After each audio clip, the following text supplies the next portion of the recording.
ፈስተቂም ከማ ኡሚርት እንደታዘዝከው ቀጥ በል።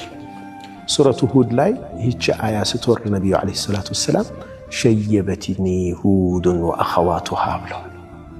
ሱረቱ ሁድና እህቶቿ አሸበቱኝ ብለዋል። ሽበታቸው ጨምሮ አድረዋል። ነቢዩ ሰለላሁ ዐለይሂ ወሰለም በቁጥር ይታወቃል። ታውቃላችሁ የነቢዩ ሰለላሁ ዐለይሂ ወሰለም ሽበት አሸበተኝ ካሏቸው ስራዎቹ ሱረቱ ሁድ ነው። ከሱረቱ ሁድ ውስጥ ፈስተቂም ከማ ኡሚርት ነው።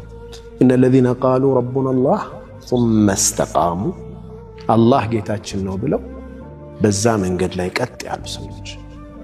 ነቢዩ ዓለይሂ ሰላቱ ወሰላም አንድ ሰሓባ መጣና ሌላን ሰው ማልጠይቀው የሆነን አንድ ነገር ይስጡኛል፣ በቃ ሙልት የሚያደርግልኝ ሁሉን ነገር ሊሰበስብልኝ የሚችል ቁል አመንቱ ቢላህ ወስተቂም ጌታዬ አላህ ነው በል፣ በአላህ አምኛለሁ በል፣ ከዛ ቀጥ በል፣ በቃ በትእዛዙ ላይ ቁም ጽና።